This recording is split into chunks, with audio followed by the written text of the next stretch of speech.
Versículo 23 dice así: porque la paga del pecado es muerte, mas la dádiva de Dios es vida eterna en Cristo Jesús, Señor nuestro. Aquí el texto es muy claro. El resultado del pecado es la muerte. Todos estuvimos condenados a morir porque todos pecamos. ¿Y qué es pecado? Primera de Juan capítulo 3 versículo 4 dice: todo aquel que comete pecado infringe también la ley, pues el pecado es transgresión de la ley. La primera parte del texto dice: todo aquel que comete pecado infringe también la ley. Si Juan dice infringe también, es porque el pecado, antes de ser transgresión de la ley, es otra cosa. ¿Qué es pecado? Es la separación de Dios. Se puede resumir en una sola palabra: independencia de Dios. La transgresión viene como resultado de desconfiar de Dios, de andar en la dirección opuesta a Dios. Y cuando nos separamos de Dios, que es vida, entonces inevitablemente entramos en el territorio de la muerte. La muerte es el resultado de nuestra separación de Dios. ¿Cómo apareció el pecado? Si Dios nunca creó el mal, ¿cómo inició? Pues la Biblia presenta el origen del pecado. ¿Sabes que Dios creó todos los seres celestiales y cuando los creó todos reconocían a Dios con lealtad y con amor? En el universo había perfecta armonía. Misteriosamente, el mal comenzó en el cielo, en un ser creado por Dios totalmente perfecto. ¿Sabes que Dios creó a los ángeles con libertad y voluntad para servir a su Creador? Sin embargo, uno de ellos pervirtió la libertad, se independizó de Dios y se rebeló contra Dios. Usando la figura de los reyes de Tiro y de Babilonia, la Biblia menciona cómo comenzó el pecado. Isaías capítulo 14, versículo 12 dice: ¿cómo caíste del cielo, oh lucero, hijo de la mañana? Cortado fuiste por tierra tú que debilitabas a las naciones. Tú que decías en tu corazón: subiré al cielo, allá en lo alto, junto a las estrellas de Dios, levantaré mi trono y en el monte del testimonio me sentaré.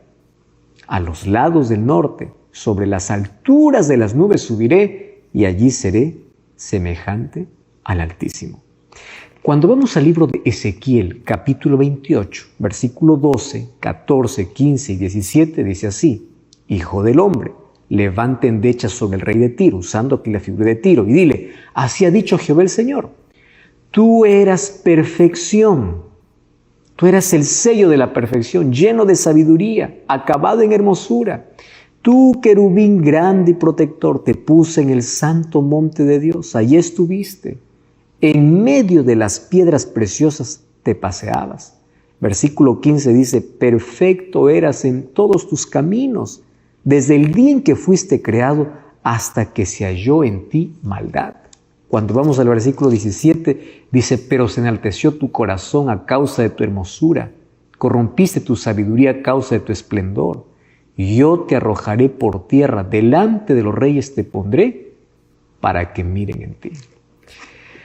¿Sabes? El pecado comenzó en un ángel que tenía cualidades especiales. Número 1, dice que él era un querubín protector. ¿Quién es un querubín? ¿Sabes que un querubín es una posición privilegiada entre los ángeles? Ellos están directamente en la presencia de Dios. Cuando vamos a Isaías capítulo 37, versículo 16, dice: Jehová de los ejércitos, Dios de Israel, que moras entre los querubines, solo tú eres Dios sobre todos los reinos de la tierra. Tú hiciste los cielos y la tierra. ¡Wow! ¡Qué privilegio!, ¿verdad? Número 2, segunda característica es que él fue creado perfecto. Así dice Ezequiel 28:15. Y él tenía prestigio. Su nombre significaba portador de luz. Él tenía gloria. Tercera cualidad es que él era hermoso y lleno de sabiduría, dice Ezequiel 28:12. Antes de su rebelión, Lucifer era un ángel noble. Su forma era perfecta, su porte era majestuoso. Una luz especial resplandecía en su rostro y brillaba alrededor. Sin embargo, fue el orgullo, la envidia, el egoísmo que corrompieron su carácter, según Ezequiel 28:17. Porque ahí en su egoísmo, él codició ser igual a Dios. Y él quiso ser adorado como Dios, como leímos en Isaías 14:13. Él deseaba el poder y la posición de Dios. Y es que en el cielo él comenzó a contaminar en la mente de los otros ángeles de que él quería ser adorado. Y distorsionó el carácter de Dios, diciendo que Dios es injusto, que es arbitrario, que sus leyes no pueden ser cumplidas y que él obviamente prometía libertad. Y esto fue como una pandemia que fue contaminando rápidamente la mente de los ángeles. Infectó la tercera parte de ángeles en el cielo. Y desde allí pues se tornó en adversario. Claro que él tuvo muchas oportunidades para arrepentirse de su mal. Sin embargo, su orgullo no le permitió retroceder. Y entonces ocurrió la primera guerra en el universo. Apocalipsis capítulo 12, versículos 7 al 9 dice: y después hubo una gran batalla en el cielo. Miguel y sus ángeles luchaban contra el dragón. Y luchaban el dragón y sus ángeles, pero no prevalecieron, ni se halló ya lugar para ellos en el cielo. Y fue lanzado fuera el gran dragón, la serpiente antigua que se llama Diablo y Satanás, el cual engaña al mundo entero, fue arrojado a la tierra y todos sus ángeles fueron arrojados con él. Una pregunta que muchos se hacen es: ¿y por qué Dios no destruyó a Satanás cuando se rebeló? Esa es una muy buena pregunta. Ahora, si Dios hubiese destruido a Satanás, si hubiese generado una duda en el universo, ¿por qué Dios lo destruyó? ¿Acaso tenía razón y Dios lo silenció? Es por eso que Dios permitió que el tiempo pueda revelar ante el universo el verdadero carácter de Dios y la verdadera maldad del enemigo. Sabes, el pecado es un misterio. Ahora, ¿cómo es que se contaminó un corazón perfecto? No sabemos. Lo que sabemos es que Dios creó seres libres e inteligentes para que voluntariamente puedan servirle por amor. Sin embargo, Lucifer eligió rebelarse.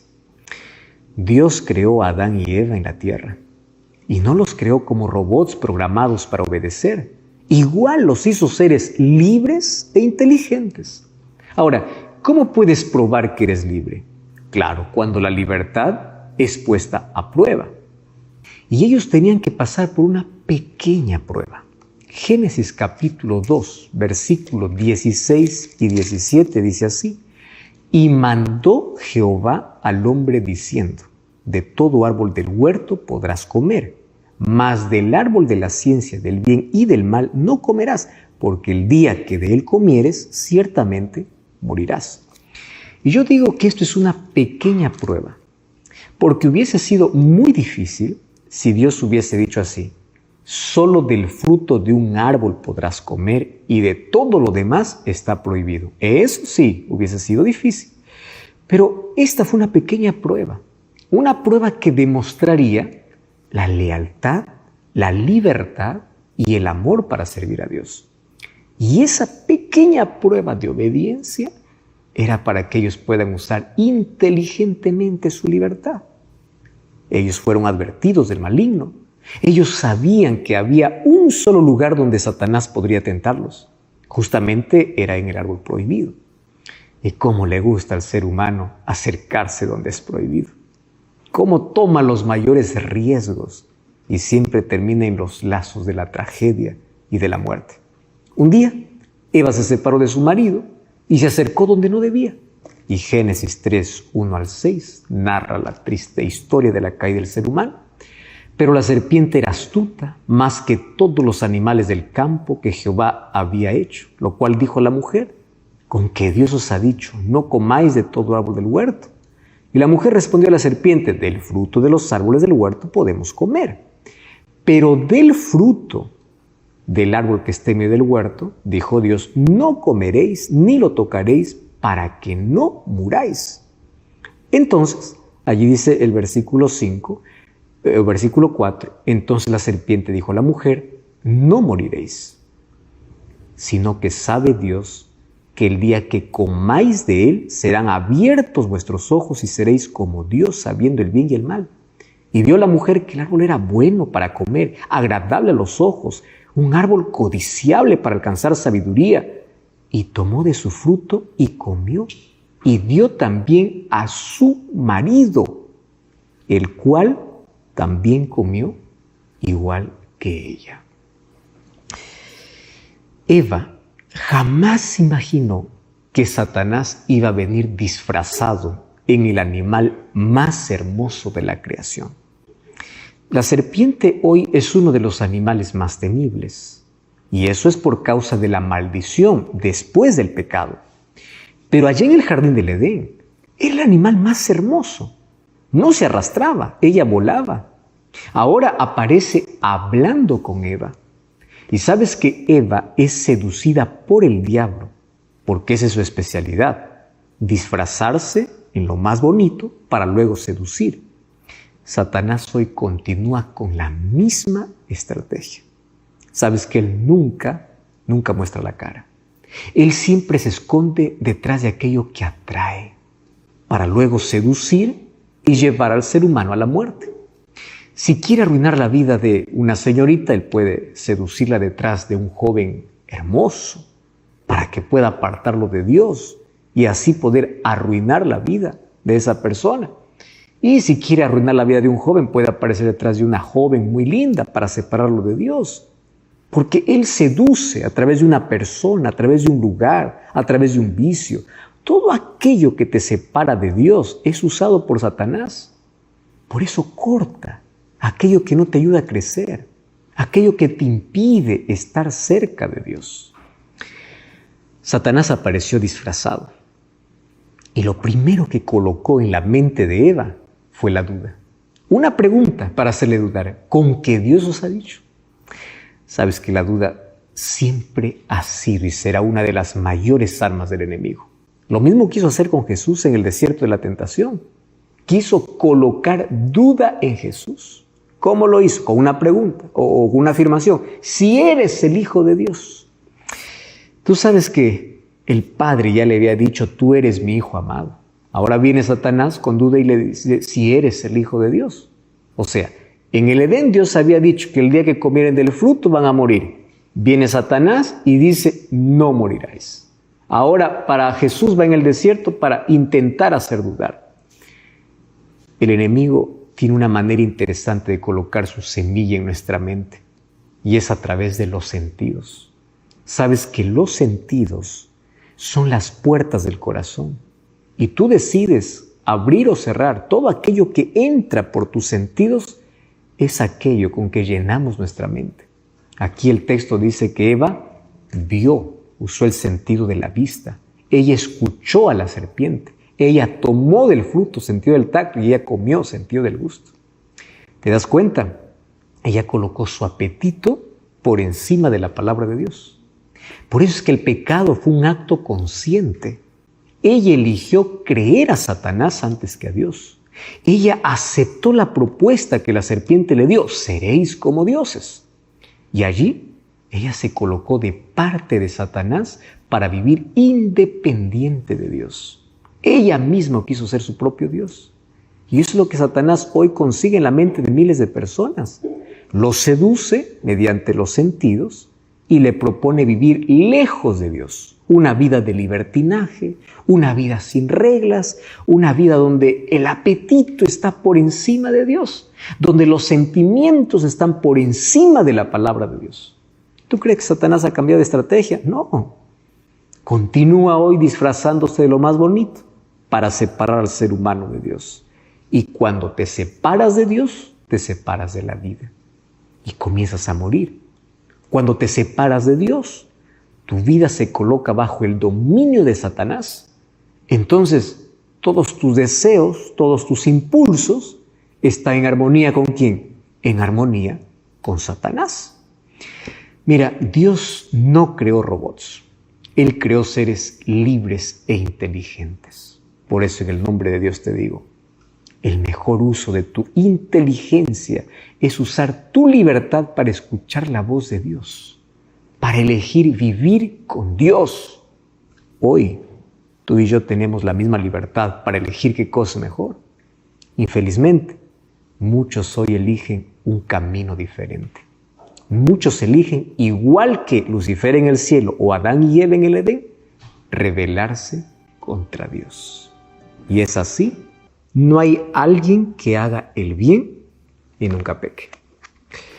Desde el momento que ya nacemos, cargamos en nuestra vida la inclinación de vivir independientemente de Dios. O sea, venimos a este mundo con el egoísmo enraizado en nuestro corazón. Por eso David decía en Salmos capítulo 51, versículo 5, «He aquí, en maldad he sido formado, y en pecado me concibió mi madre». En maldad he sido formado. O sea, venimos con la naturaleza pecaminosa. Es un virus que está dentro de nosotros. Si no tomamos la medicina, pues vamos a morir lentamente y eternamente. Y la única medicina para nuestro problema es Jesucristo. Sabes que sin Cristo estamos totalmente perdidos. Él es el camino, Él es la verdad, Él es la vida. El pecado nos separó de la vida y nos colocó en el terreno de la muerte. Y si queremos vivir, tenemos que volver a Cristo, porque Él es nuestra única esperanza de vida. Pero sabes, nadie puede cambiar su naturaleza pecaminosa, a menos que permita que Cristo lo haga. El pecado afectó totalmente al ser humano. Afectó su intelecto, sus emociones, sus motivaciones, afectó su conciencia, afectó su voluntad, afectó su vitalidad. Por eso es que este es el virus más mortal, porque destruye vidas, destruye familias. Y si el ser humano no busca a Cristo, pues va a morir cada día. El pecado lo que hace es esclavizarte, enceguecerte, te hace creer que eres libre para hacer lo que quieras, pero lo que no sabes es que tú eres esclavo, y esclavo de todo lo cual Satanás te colocó en la vida. Desde la entrada del pecado, todos los seres humanos tenemos una lucha en la vida. A veces parece imposible de controlar, que nos conduce a hacer aquello que no queremos. ¿Sabes que casi todos los seres humanos, después de realizar alguna acción indebida, siempre se preguntan, ¿por qué lo hice? Yo no quería. Un día, el mismo apóstol Pablo confesó, Romanos capítulo 7, versículo 15 y versículo 17. Allí dice, porque lo que hago no lo entiendo. Pues no hago lo que quiero, sino lo que aborrezco, eso hago. De manera que ya no soy yo quien vive. Wow, ya no soy yo quien hace aquello, sino el pecado que mora en mí. Este es el grito desesperado de alguien que quiere hacer las cosas bien, pero no las puede. Pablo dice, el pecado que vive en mí. El pecado nace en la mente y todos los pecados cometidos nacen allí. El enemigo coloca semillas. Si tú lo vas cuidando, un día va a dar fruto. El fruto del dolor, de la tragedia, de la decepción, de la frustración, de la amargura y de la muerte. Por eso Romanos 7:17, Pablo aquí habla de su lucha en la mente. El pecado que mora en mí. Se está refiriendo a la naturaleza pecaminosa, aquella que surgió en el ser humano después de la caída del hombre allí en el jardín del Edén. Ahora, quiero que entiendas una cosa. Nadie es pecador porque mata, roba o miente.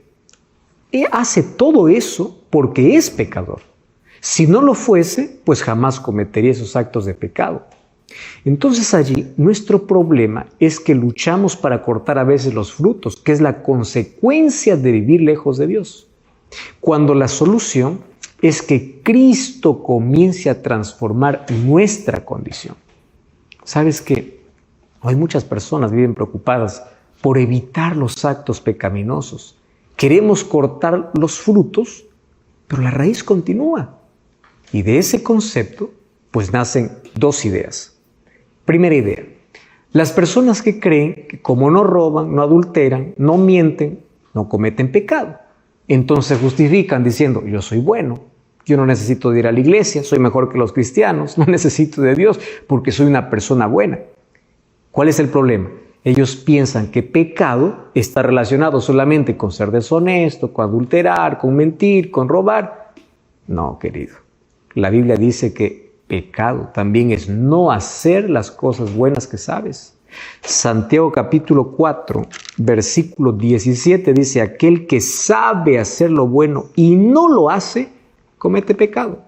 Cuando vamos al libro de Romanos capítulo 14, versículo 23, dice así, todo lo que no proviene de fe es pecado. Entonces, pecado no solamente se trata de hacer, sino también de no hacer lo correcto o hacer cosas sin fe. Muchos viven en pecado aún haciendo cosas malas. A veces solo pensamos que pecado es una lista de cosas. Y si es que yo no hago esas cosas, pues...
Ya estoy salvo.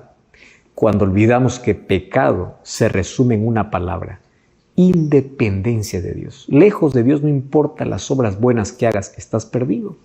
Cuando tú no tienes una relación cercana con Dios, estás en pecado, aun cuando llenes tu vida de cosas buenas.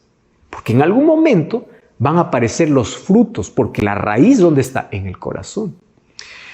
Cuando el pecado comenzó en el cielo, Lucifer no mató, no robó. Él simplemente se independizó de Dios.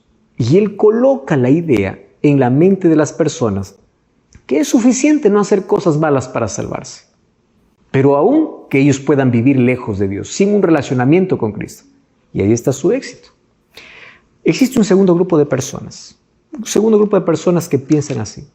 Yo debo vencer el pecado para ir a Jesús. Entonces, primero tengo que dejar el alcohol, el cigarro, el vicio. Ellos creen que tienen poder para vencer. Cuando Jesús nos invita a ir a Él como estamos. Porque es con su poder que somos transformados. Porque si tú dices, yo voy a cambiar para ir a Jesús, si tú puedes cambiar solo, ¿para qué necesitas de Dios?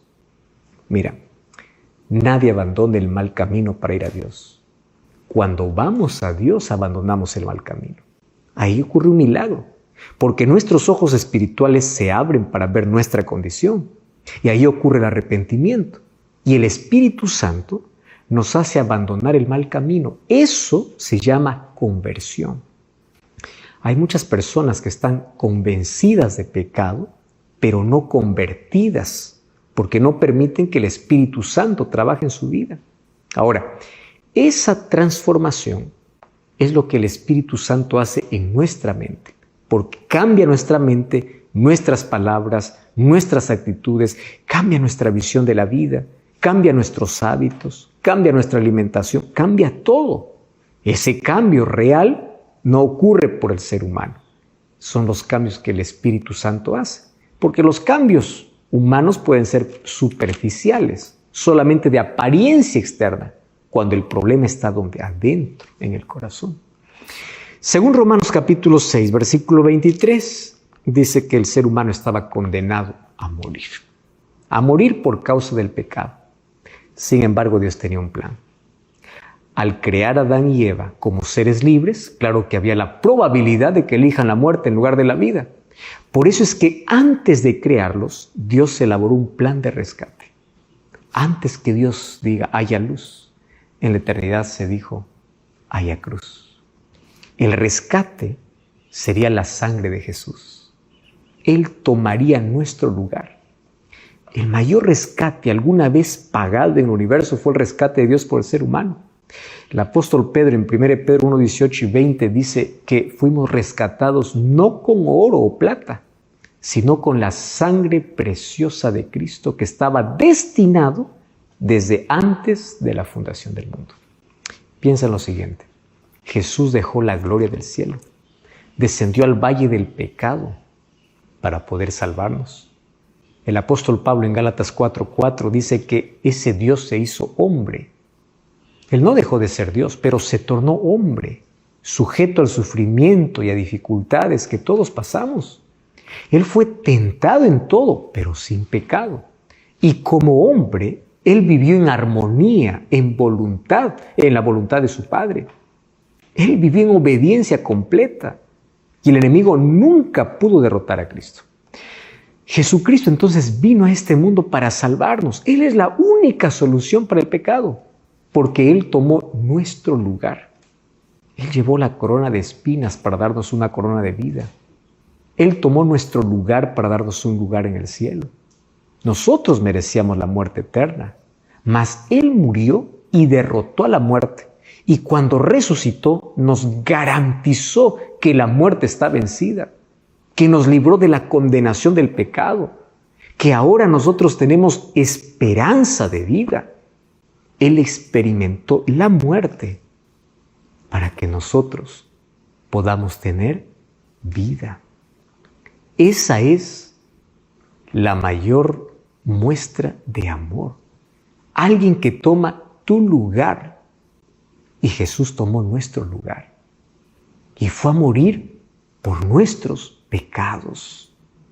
¿Sabes qué interesante que en la Biblia encontramos que Jesús hoy está dispuesto a poder salvar? Y Él por eso murió en la cruz, para salvar a toda la humanidad. Infelizmente, muchas personas rechazan el sacrificio de Jesús. Tú puedes creer en Jesús. Tú puedes creer que Jesús murió. Pero a menos que no lo aceptes en tu corazón, tú continúas perdido. Para que el sacrificio de Jesús sea válido, tú necesitas aceptarlo en tu vida. Tú necesitas aceptarlo como tu Salvador. Porque si no, estás en la misma condición de aquel que no cree. Ahora fíjate una cosa. Jesús cuando murió, no quedó en el Calvario. Resucitó y fue al santuario. Y la invitación que Dios hace está en Hebreos capítulo 4, versículo 14 del versículo 16. Allí dice que nosotros podemos ir libremente ante el trono de la gracia. Hay un cielo abierto para ti. Hay esperanza para tu vida. Nadie está perdido. No importa la maldición que trajo el pecado para tu vida, Dios hoy puede salvarte. No importa tu condición, hoy Dios puede darte transformación, Dios puede darte salvación. No importa el pasado, lo que importa es que Dios puede darte un mejor futuro. Es eso lo que Dios hoy quiere hacer en tu vida. Es eso lo que Dios quiere hacer. Ahora, cuando el ser humano rechaza la gracia de Dios, cuando el ser humano solamente mira a Jesús distante y no tiene comunión con Él, pues siempre va a acabar perdido. Tú serás capaz de poder rechazar un amor tan grande como el de Cristo. Tú serás capaz de continuar en la maldición del pecado cuando Cristo ya te redimió de él. Tú serás capaz de decir a Jesús no cuando Él tomó tu lugar. Cristo murió por todos. Infelizmente no todos están dispuestos a salir de la muerte a la vida, de la maldición a la justificación. Mas hoy hay esperanza para ti. Hay esperanza para tu vida. Y esa esperanza la encuentras solamente en Jesús. Hechos 4:12 dice, porque en ningún otro hay salvación, porque no hay otro nombre bajo el cielo dado a los hombres en quien podamos ser salvos.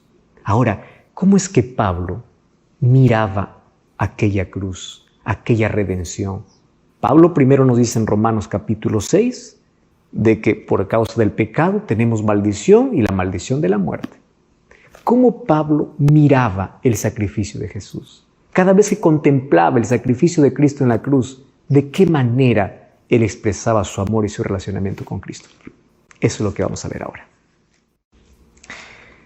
La cruz era símbolo de vergüenza y de venganza. Fue inventada por los asirios y adoptada por los romanos. Pero Cristo lo convirtió en un símbolo de victoria. Y así como Cristo murió con los brazos abiertos, sabemos que hoy no está más en la cruz, porque luego resucitó. Mas hoy continúa Jesús con los brazos abiertos para recibir al mayor pecador, aquel que se siente sin derecho, aquel que se hundió en la más profunda pecaminosidad. Hoy los brazos de Jesús continúan extendidos. Su gracia está disponible. El cielo está abierto. Por favor, no cierres tu corazón. Sabes que Jesucristo cargó sobre él tu pecado y el mío. Nos libró de la condenación de la muerte. No sigas cargando la culpa cuando existe perdón. Todo lo que necesitamos hoy es ir a Jesús, vivir en comunión con Él. Recuerda que no existe salvación fuera de Él. No existe esperanza, no existe vida. Sin Cristo simplemente morimos lentamente en la vida. Separados de Él, la vida no tiene sentido. Jesús mismo dijo en Juan 15:5, separados de mí, nada podéis hacer. Y Pablo dice en el libro de Gálatas capítulo 6, versículo 14, pero lejos esté de mí gloriarme, sino en la cruz de nuestro Señor Jesucristo, por quien Él fue crucificado. ¡Wow! Cuando aceptamos a Jesús, salimos de muerte para vida. Romanos 6:23 dice que la paga del pecado es muerte, pero la dádiva de Dios es vida eterna. Por eso nunca te atrevas a rechazar a la vida. Nunca te atrevas a rechazar la gracia de Jesús. Efesios capítulo 2, versículo 8 y 9 dice que somos salvos por la gracia de Jesús.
Gracia es aquello que no merecemos.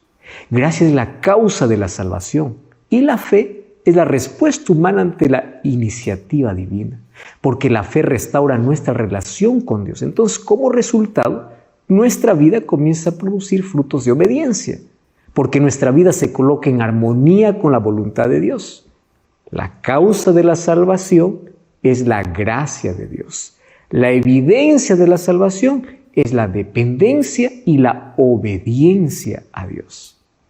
Sabes que la salvación no tiene que ver con lo que somos o con lo que ofrecemos a Dios, sino tiene que ver con lo que Dios es y lo que Él nos ofrece.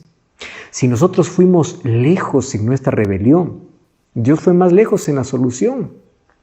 Si nuestro pecado es mayor, La gracia es mayor aún. Nunca debemos subestimar la fuerza del pecado, pero jamás debemos subestimar el poder de la gracia. ¿Sabes que el pecado te roba la sonrisa, los sueños, la vida? Te deja vacío. Y Satanás te hace creer que te estás divirtiendo, cuando en realidad te estás destruyendo. Y quien rechaza la salvación vive en constante autodestrucción. Cada día tú tienes dos caminos: ir a Dios o huir de Dios. La esperanza o la desesperación. La oscuridad o la luz. El libro de Juan capítulo 3, versículo 19 dice: y esta es la condenación que vino al mundo, porque los hombres amaron más las tinieblas que la luz. Tú eliges cada día tinieblas o luz, vivir o morir. Deuteronomio capítulo 30, versículo 19 y 20 dice: hoy he puesto delante de ti la vida y la muerte. Elige la vida. Esta es la mayor invitación para ti. Deja el camino de la muerte. Pero Dios solo puede invitarte. Él no puede obligarte, porque Él te dio libertad para elegir. Elige la vida. Cristo es la vida. La vida está llena de elecciones. Una elección equivocada trajo dolor y muerte. Por favor, elige a Cristo. El camino hoy está diseñado, la puerta está abierta, la deuda está pagada. Sin embargo, el sacrificio de Cristo no tiene valor a menos que tú lo aceptes en tu vida. Y hoy quiero mencionarte que hay 4 cosas que Dios no conoce. Número 1, no conoce un pecado que Él no odie, porque sabe que el pecado destruye a sus hijos. Número 2, Él no conoce un pecador que Él no ame. Él te ama. Hagas lo que hagas, nada hará que Dios te ame menos. Número 3, no conoce un pecado que Él no perdone. Sabes que un pecado imperdonable es cuando tú no quieres más pedir perdón, cuando tu corazón perdió la sensibilidad y prefieres voluntariamente vivir en el pecado. Pero mientras reconozcas que eres pecador y necesitas de un Salvador, no importa el pecado que has cometido, siempre habrá perdón para ti. Y número 4, Dios no conoce un tiempo mejor que ahora para que todo pecador elija a Jesús como su Salvador. El cielo estará lleno de grandes pecadores arrepentidos y transformados por la gracia y el poder de Dios.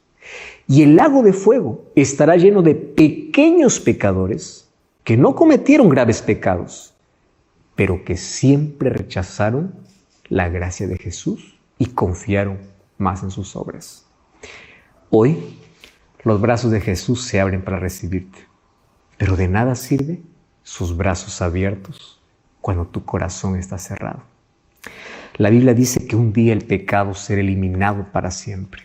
Malaquías 4:1 dice que no quedará ni raíz ni rama. Pero junto con el pecado será destruido todos aquellos que en lugar de aferrarse a Cristo, se aferraron al pecado. Hoy tú puedes ser libre. No elijas tu destino con Satanás. Hoy puedes usar tu inteligencia para decidir y usar sabiamente tu libertad para elegir a Cristo. Nunca te olvides, sin Cristo estamos completamente perdidos, condenados en el pecado. Sin embargo, con Cristo no importa nuestra historia del pasado, no importa los errores del pasado. Cuando tenemos un encuentro con Él, Él cambia para siempre nuestra historia. Pablo lo podía decir con su propia vida. Antes de encontrarse con Cristo, era un asesino. Pero cuando se encontró con Jesús fue transformado. Pasó de predicador o de perseguidor a predicador. Porque para Dios no existe un caso perdido. ¿Sabes que el mayor milagro que Dios hace hoy es transformar vidas? Vidas para honra y gloria de su nombre. Romanos capítulo 8, versículo 1, trae esperanza para todos nosotros. Dice, porque ahora ninguna condenación hay para aquellos que están en Cristo Jesús. En el pecado estamos condenados. En Cristo estamos destinados a vida eterna. Jesús es el camino, es la verdad y es la vida. Hoy revisa tu camino, porque si tu camino no es Cristo, tu destino no es el cielo. ¿Qué cosa es lo que estás haciendo hoy? ¿Hasta cuándo vas a insistir en la condenación cuando hay un camino de salvación? Ahora pues ninguna condenación hay para aquellos que están en Cristo. ¿Qué significa estar en Cristo? Junto a Él. Un relacionamiento cercano e íntimo con Él. Jesús contó una historia que bien puede ilustrar nuestra vida con Él y sin Él. En el libro de Lucas capítulo 15 contó 3 parábolas, mas quiero usar apenas la última parábola para poder ilustrar nuestra condición lejos de Él. Y a partir del versículo 11 dice que había un padre que tenía 2 hijos. El menor le dice: yo quiero salir de casa y dame la herencia que me corresponde. En su pensamiento estaba que mientras más lejos esté de casa, más libertad tendría. Y mientras más libertad tendría, sería más feliz. Estaba arruinado, pensando de que estando en casa, por haber muchas reglas, no era libre y no era feliz. El padre, que amaba tanto al hijo, respetó su libertad, respetó su decisión y le dijo: está bien, yo no puedo retenerte. Si mi amor no es suficiente para que te quedes dentro de casa, tienes libertad para salir. Eso es lo que Dios hace con los seres humanos. Sin embargo, aquel muchacho se fue lejos, mientras más lejos pensaba que era mejor, y comenzó a malgastar y a acabar todo, absolutamente todo, lo que sacó de casa. No pasó muchos días, las cosas se terminan, porque no importa las mayores cosas que obtengas en la vida, un día se acaban. Se acaba la salud, se acaban las riquezas, se acaba todo. Y cuando todo comenzó a faltarle, todos le abandonaron. Porque tristemente eso es lo que sucede en la vida. Personas están a tu lado cuando tienes influencia, poder, cargo, responsabilidad. Pero cuando todo eso se acaba, todos se van. Se quedó solo, completamente solo. Y allí, cuando ya no tenía más privilegios, cuando ya no tenía más los amigos que tenía, vino una grande hambre sobre la ciudad. Esa es nuestra condición. Fíjate lo que sucede. En ese momento, él buscó un trabajo para saciar aquella necesidad que tenía, o para poder por lo menos tener algo para comer. Y de todos lo que había, o de todo lo que había en ese momento de extrema necesidad, había uno que era la mayor humillación para su cultura. ¿Qué cosa? Tener que cuidar cerdos. Ni siquiera era bien pagado. Y tanto era el hambre que tenía, que habían días que él quería participar de esa comida. Quería comer las algarrobas que los cerdos comían. Pero allí viene un cambio de situación. ¿Qué cosa es lo que cambió? La historia dice que en ese momento volvió en sí. ¿Qué significa volver en sí? Arrepentimiento. Volvió en sí y dijo: yo estoy aquí muriendo de hambre, cuando en la casa de mi Padre hay tanta abundancia de pan. Ese volver en sí es el trabajo del Espíritu Santo que hace en todo pecador. Volver en sí, reflexionar. ¿Qué estoy haciendo con mi vida? ¿Qué está sucediendo conmigo? Pero él no solamente allí volvió en sí, él tomó la decisión, abandonó todo ese chiquero donde estaba y volvió a la casa del Padre. ¿Cómo lo recibió el Padre? Resulta que desde el momento que el Hijo salió, el Padre nunca perdió de vista la esperanza que un día el Hijo iba a regresar. Sin embargo, Él no regresó como se fue. Él se fue con tanto orgullo, mas ahora regresó con tanta humillación. Se fue bien vestido y Él regresó andrajoso, sucio, maloliente. Y el Padre corrió.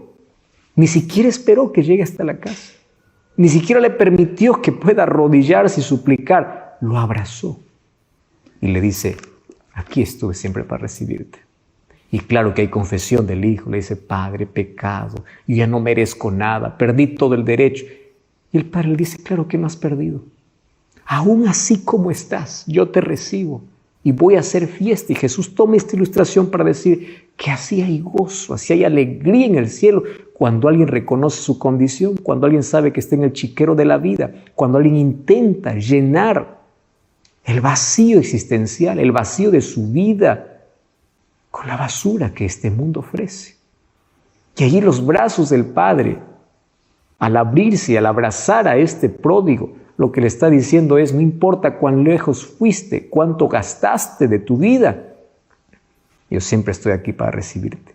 Es la mayor representación de la manera como Dios trata al ser humano. Hay esperanza para ti.